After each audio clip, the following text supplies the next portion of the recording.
Oh, that's fun.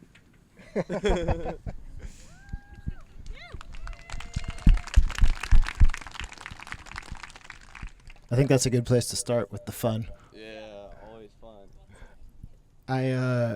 I think one of the things that I loved about this was in a world that sometimes feels dark, especially when talking about conservation issues, that you guys brought a lot of brightness and lightness. I just want to ask you all about that, about the friendship that you guys had on the boat. That was such a prevailing theme at the end there too, of what the steps forward, and how were you guys there for each other on the boat, and what does it mean for all of us to be friends like you were too?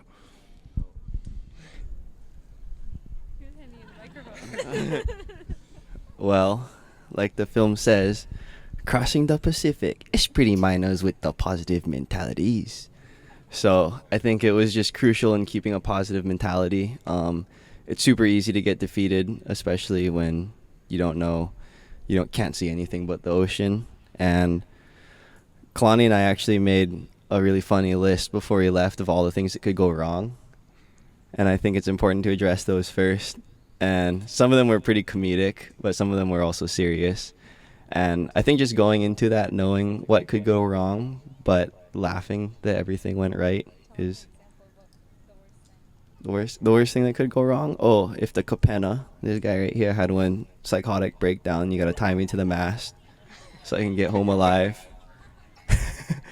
Or if someone was stuck up, I was threatening them with the enema technique. What was the question? Do we all answer? Okay. I'll be quick. I think it is so much about the mentality, your personal mentality, and knowing everything you put out there to your friends, to your community, it's going to impact them. Like the butterfly effect, right?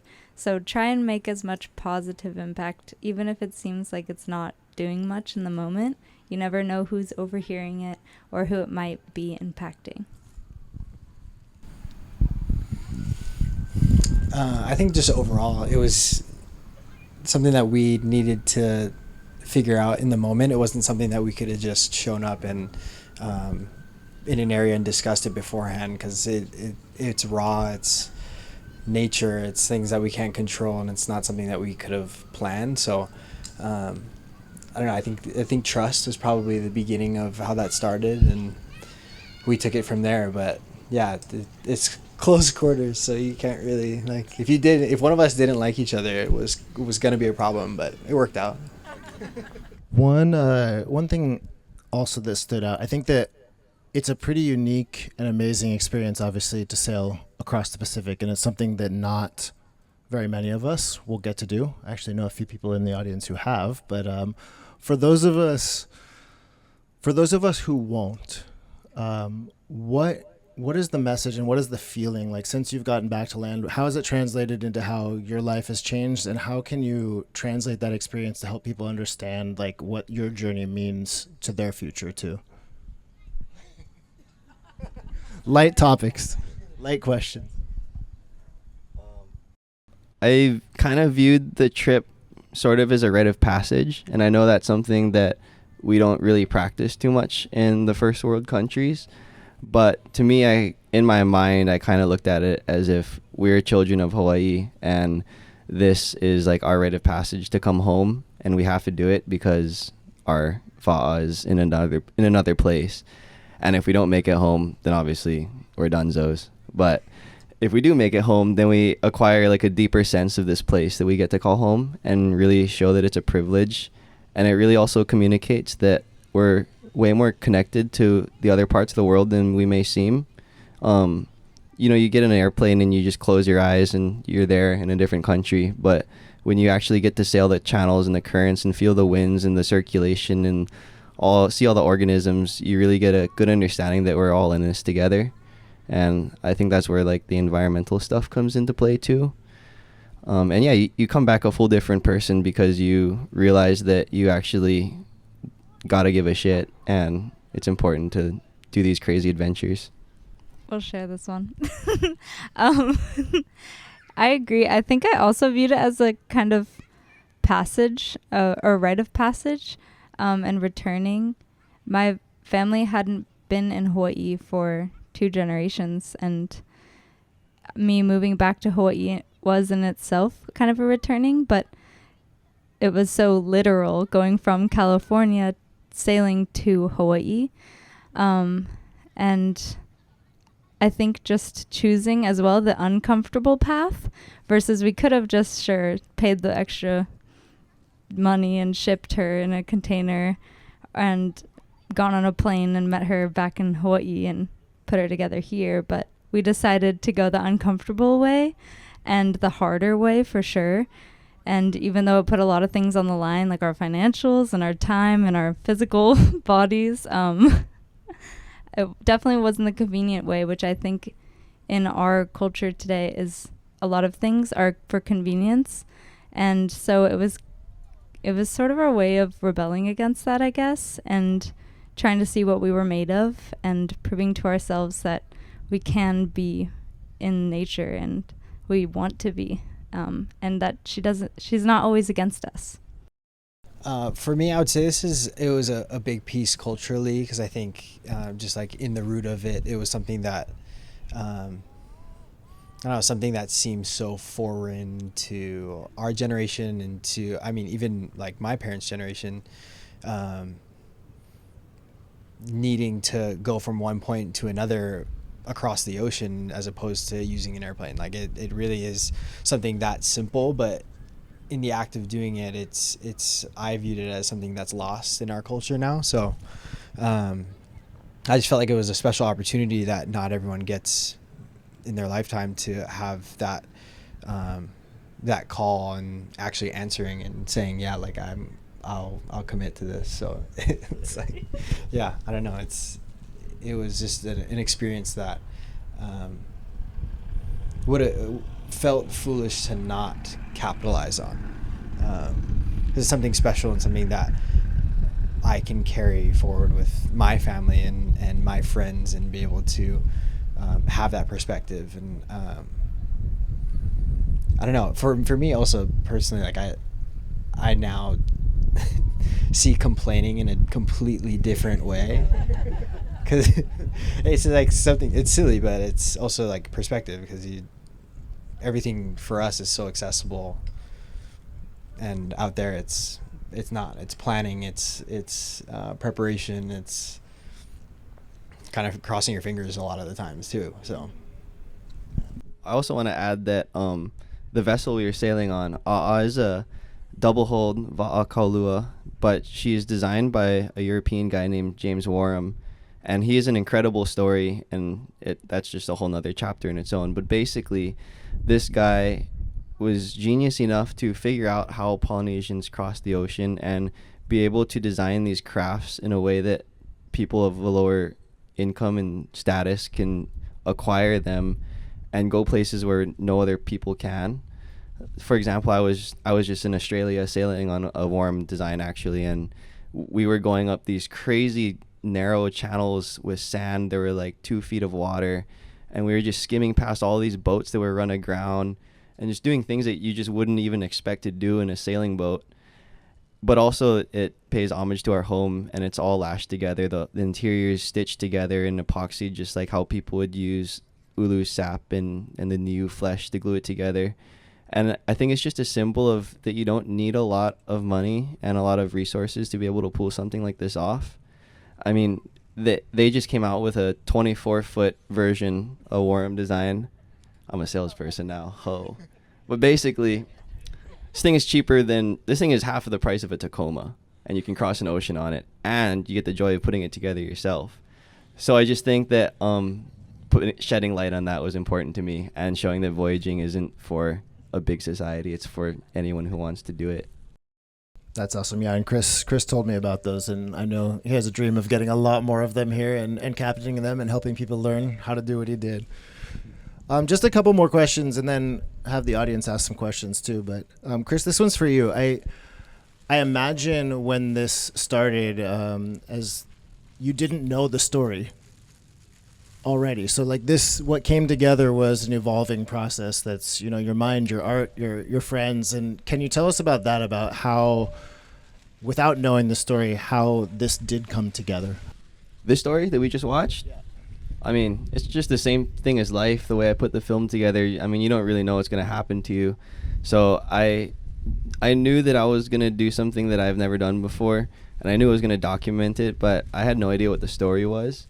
And sometimes I think you set off to tell a story, but at the end of the day, the story just tells you and what you've done. And I think it's important that that people keep stuff in archives and document things, because you never know if you are doing something that's going to make your family and your community feel good and proud. Awesome.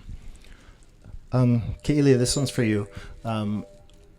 We talked a little bit earlier about just, you were obviously processing a lot as you went across the ocean. I think that everybody in their lives experiences some form of trauma and loss, and whether that's on the personal level of a family member or what's going on with ʻAʻā in the world right now and how we treat it. And I'm curious about your experience in this. Is like, how did that help you process it, and what can people take away from that, like the connection to ocean or to ʻAʻā as a healing process? Thank you. Yeah, so like it was mentioned in the film, I lost my mother like shortly after we acquired ʻAʻā. And that's the one thing we're guaranteed in this life, right, is loss, unfortunately, of loved ones. And so that voyage was definitely processing for me as well, the loss of my mother, and just grieving all the memories that I would never make. And it was really easy, I felt like, to get stuck in the head of what if, and I could have done this. And knowing that my mom returned to the ocean and that we would all return there one day, I think I knew that the ocean was just where I would find her and where I would feel most intimate with her. It wouldn't be on land, definitely. And without the distractions of modern day, I think it was easier for me to connect with her as well. And I encourage anybody who is going through loss, which unfortunately is all of us, whether it's through ʻAʻā, like you said, through a place, as we're getting displaced and as we're getting pushed out of places that we used to call ours, or we're losing loved ones through just relationships, or maybe they've passed away, but just retreat to nature and return to nature, because it's always welcoming. It's always got its arms out, and you'll always find beauty, and you'll always find them or memories of them in those places. I remember begging for signs that my mom was with me, and I definitely received them. So believe that you will too. I mean, for just sharing depth, like, I think it's this, none of this is surface level, and I really appreciated that about watching this. I'm curious, from the audience, does anybody out there have questions for these wonderful humans? Hi, I just oh my god, that's just loud. I just wanted to know if there, obviously probably like when you launched your journey, if there were any parts during where you were like, oh shit, like we're doing this, or like felt like deep gratitude or like honor, where you were like deeply moved or something. I don't know, sorry if that's like too invasive, but I was just wondering if shorthand y'all had any moments like that. So I don't think it really hit into the moment she touched the water, which there was a clip of that in the film of Kalani and I putting our leis on the manuihu, on the bow of the canoe. And that day was pretty surreal, because I feel like everything was happening so fast. 1 second we were driving in the car, and the next second we were standing on the deck of a half-completed voyaging canoe thinking we were going to go across 2,700 nautical miles, and this thing was literally lashed together with 2x4s, and we were leaving in a month. So I think that was when it hit. We're like, oh, well, the window's coming, so are we ready? And I kind of blacked out during that whole time. There's a lot going on mentally, so it just came together. And the day we launched, we didn't really realize what was happening until we started going really fast off of the coast, and the whole coast of America was just gone. And I think that was the second oh shit. Other questions? You guys probably had some, like, your mood was up and down throughout the trip. Is there any, like, random moment that just, like, lifted your spirits during your journey? That is a good question, because there's so many moments. There are so many moments where you're just like you had to fight. You had to like choose every day to choose like a positive attitude. It was so easy to like result to a negative mindset. So that was a battle in itself. But I think I think it was like the fourth day or something like that we were just off the coast of California, and we had a pod of dolphins. It was late at night. It was probably like 12 or 1 in the morning. But there's a pod of dolphins following ʻAʻā on both sides through the bioluminescence. So they were like glowing. I don't know if anyone's seen Life of Pi, but it was a very similar, like I thought that was fake, but it was very real. But the pod of dolphins were swimming through the bioluminescence, like just glowing dolphins for like 30, 45 minutes following us. And that was just such a moment of like, yeah, magic. Exactly. And just like something that it's so surreal, and something that you can't make that up. Like it was so beautiful. You guys ever had like a really taxing day where you like worked all day and you got home and you finally lay down and you're like, oh, I'm so stoked to be sleeping? Well, that was pretty much every single time you could lay down on this trip. So I think there was a lot of good moments like that. Hi. Oh my God, it is loud. I can only imagine that being in the ocean is very vulnerable, and it's just a small group of people. I'm not sure how you guys are related or connected, but like when you guys are going through a hard time and relying on one another, like do you guys experience and recognize different communication styles, a lot of different types of worries and anxiety? Like how do you guys navigate coexisting while being on the ocean and just working together? That was a good question. I'll take a crack at it first. It wasn't my first time meeting Kalani, obviously, but like I feel like we hadn't gotten really, really close before the voyage.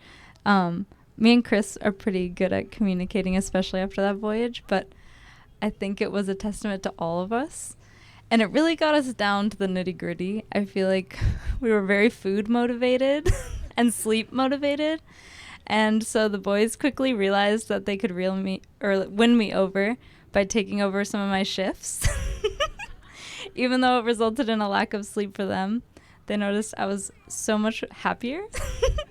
So I really appreciate that. And I, in turn, made them the best food that I could with what we had. Yeah, I'll add something. Chris and I had already done a few trips between the two of us, so I think going into it, like if someone random and asked me to do a trip like this, I would tell them no so fast. But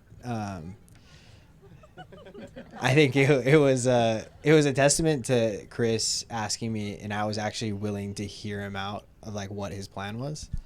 But we had traveled enough that I already knew like how he operated, and we both like how we were in close quarters. So I was pretty trusting in that itself, but obviously that had to go through trial and error before I got to that point. But yeah.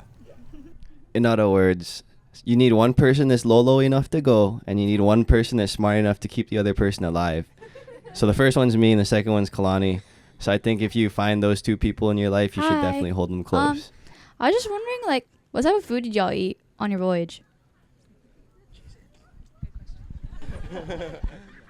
We were fortunate to get a bunch of boxes from Patagonia's Provisions. So they did a bunch of like mackerel and what did they even give us? Crackers. We ate crackers. We ate a lot of crackers.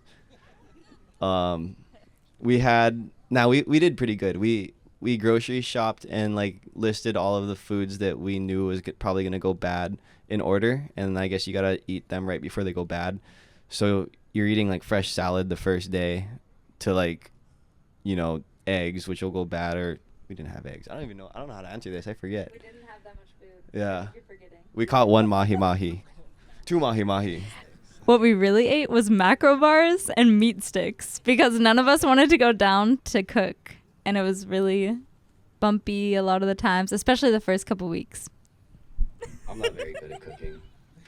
Oh, water was the most important. So just making sure we had enough water to drink.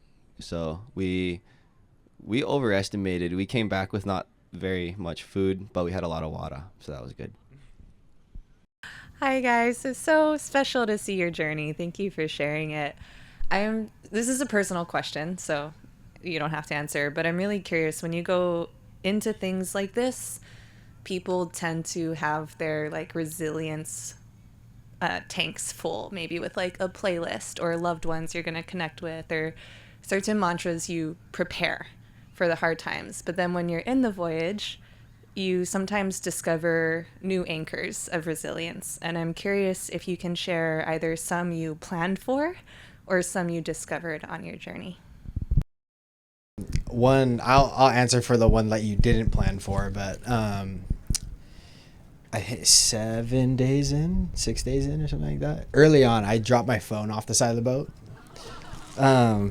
Yeah, that was bad, but which is unfortunate because it's exactly how you're saying. Like I had music downloaded. I know Keely had her Kindle, and like I don't know, each of us had like things to do. Thankfully, I still had my journal, but it was pretty wet for a majority of the trip, so that was kind of hard to navigate doing. But I think for me personally,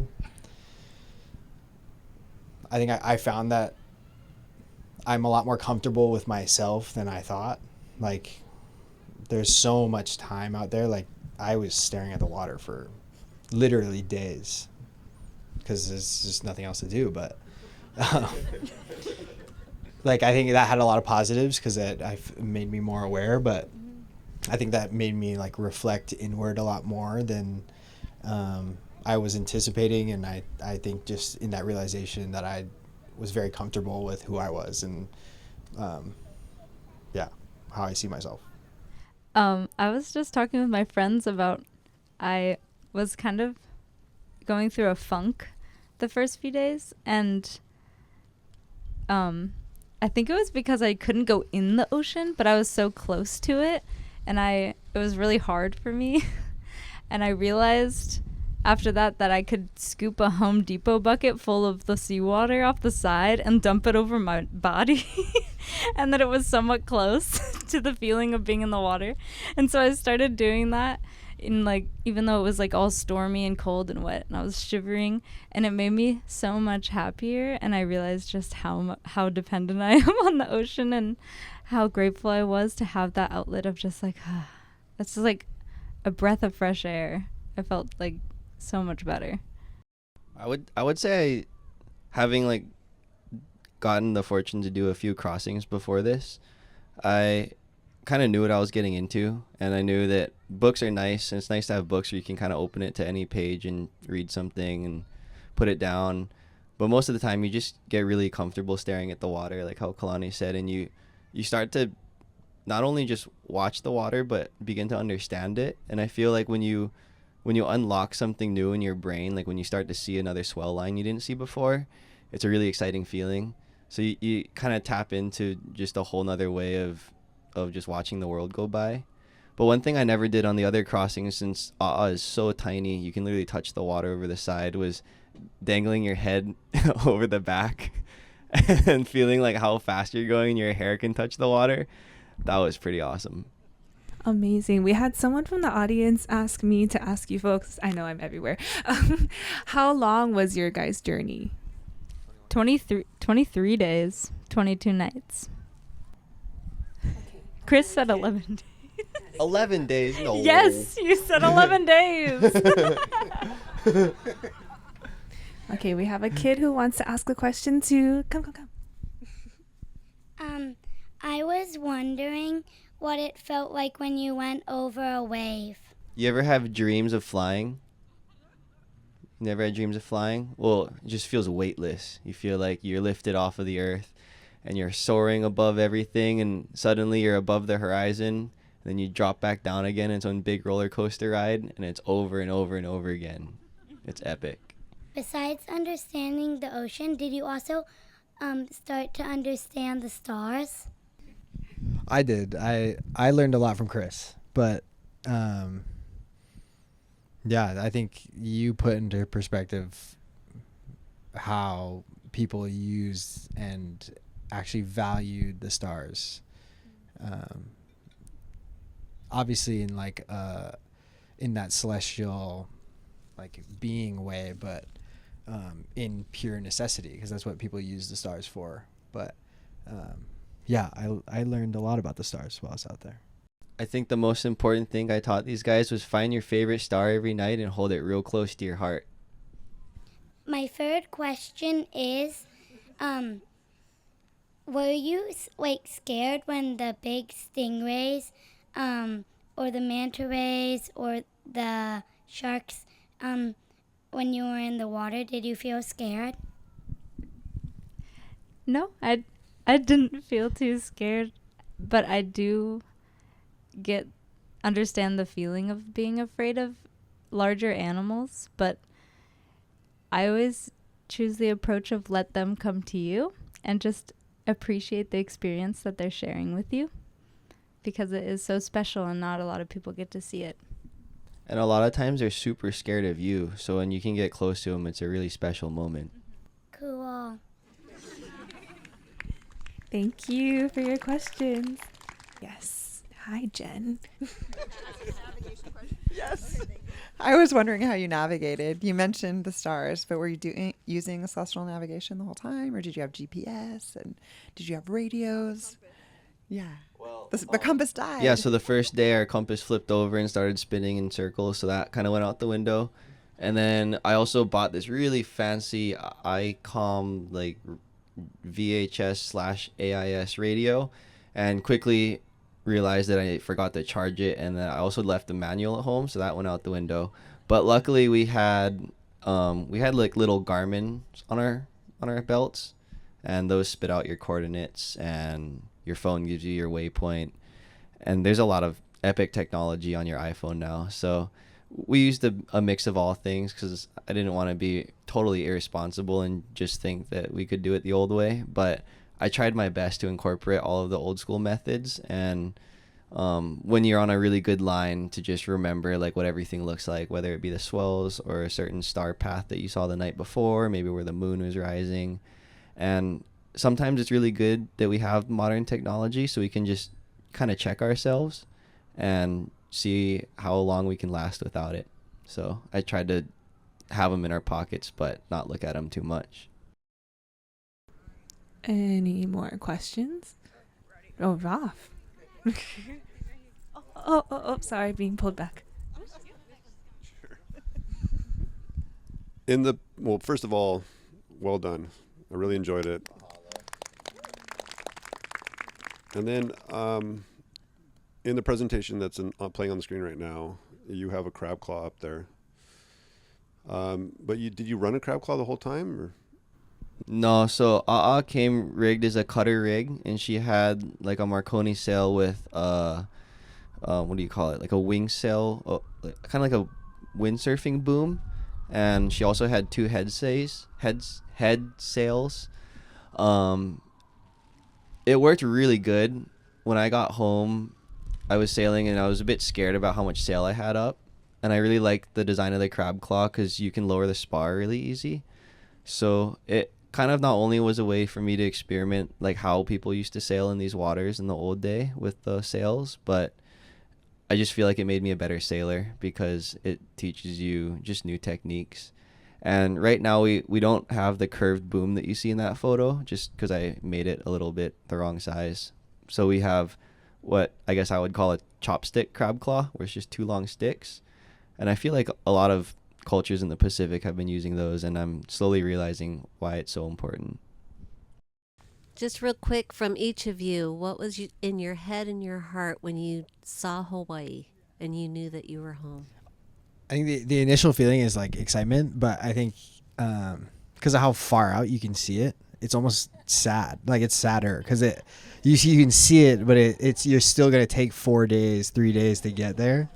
So it's like a really amazing feeling. Like I think one of the scenes in the film, Chris has us like when we first get the glimpse of Oahu popping up, and we see it in the distance, and it's like all of us are super excited, but then we, in like realization how much longer we have before we get there is. So it was a roller coaster for sure. I agree with that. It was great though, because it was just confirmation that we were going the right way the whole time, and we were on our way. There was no way we could mess up now, in direction wise at least. And it was just so great seeing our family and our friends and getting our first hugs on land and our first bite of warm food. All these things that we were just all of a sudden so much more grateful for. I mean, we already had so much love and appreciation for our community and all the things they offer us, but we saw it in a new light. And I think every meal, even to this day, it just holds so much more appreciation in my heart. And all my friends and family, when I get to see them, I just remember that time we were so far apart for so long. And yes, don't take anything for granted now. Well, I think since my mom asked this question, I will say that she was my teacher and I was homeschooled my whole life. And it's kind of like that feeling when you taking a test and you don't know any of the answers and you kind of fudge the whole thing and you're hoping really hard and then you get an A+. Never really happened to me, but on this trip, it really felt like that.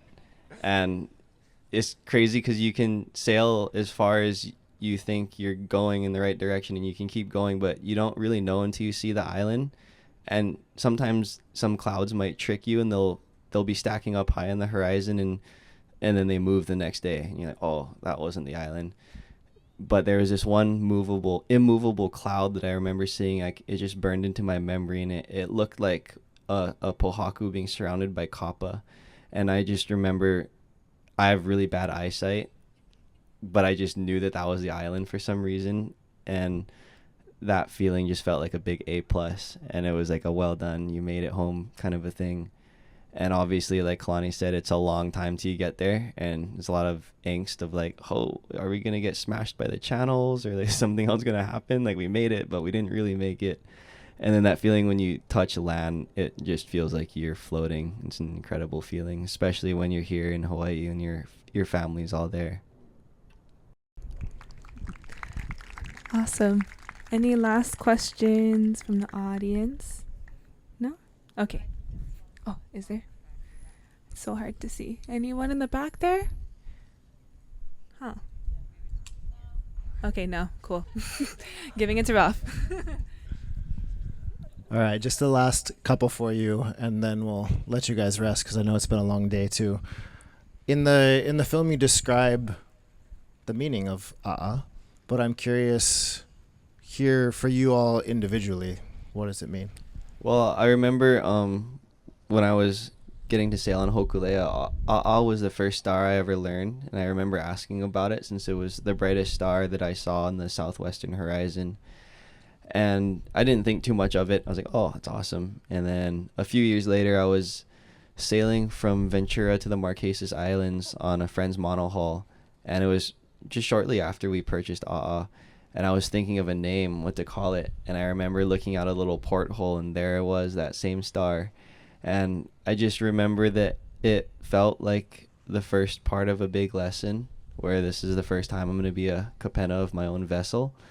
And I look back to my earliest teacher, which was the uncle that told me about ʻAʻā. And to me, it kind of is like an ode to that beginning. And it means to burn brightly, but there's also different spellings of it. It could mean to dare to do something, or it could be a small rootlet. And I think that those meanings, which are the literal meanings, describe my relationship to the name pretty well. I think that summed it up pretty much. Nā Hoku Ho'okelewa'a is the full name for her, which is the Olelo Hawaiʻi name for her, for the star Sirius. Old name. But I always like to think of it as to dare to do something, because it felt like such a dare when we found the boat and saw the boat and saw that it was just in the price range that we said to ourselves in the car ride over. And it was like the universe was saying, well, here it is. Like, are you going to do it or not?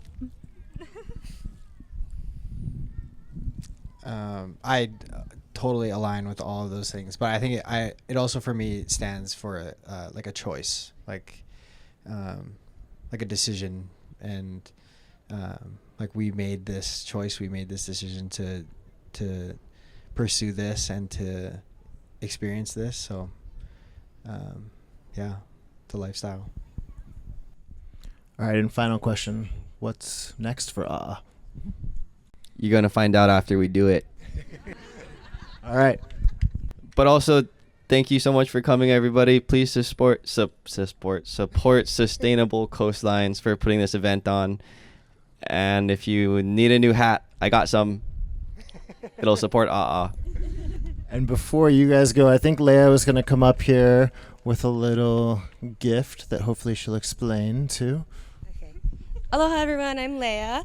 I'm on the relearning team, and so today we made some microplastic artwork, and some of you guys were able to contribute to this, and we wanted to gift it to you guys. Now you can see it. Yeah, thanks for coming out. Really appreciate you guys and your story. Yeah. It's not fully dry yet, so Mahalo, everybody.